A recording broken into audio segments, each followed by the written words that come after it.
দেবা হ্যাঁ কও। তোমার একটা কথা কই। কও। তোমারে লইয়ে না আমি চিন্তায়ও থাই আবার ডরেও থাই। আরে আমি হইলাম কি সরল সোজা মানুষ, আমারে লইয়া কিসের এত চিন্তা তোমার? কও। তুমি সরল সোজা হইলে হইবে কি, তোমার নজরটা ভালো না।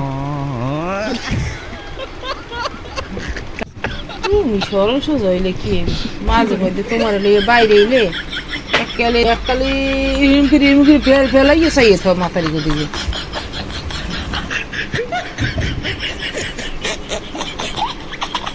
তোমার শরীরের মধ্যে ডর ঢুকছে, এটা ভালো কথা।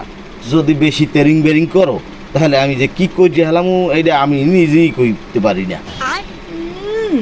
যেমন ডরাইছিলাম এখন আর ডর করে না, আমার ডর ভেঙ্গি যে এই বেডায় আমার সারা আন্ডা ফেন্ডা খুঁজে পায় না, হে আবার বিয়ে করবে।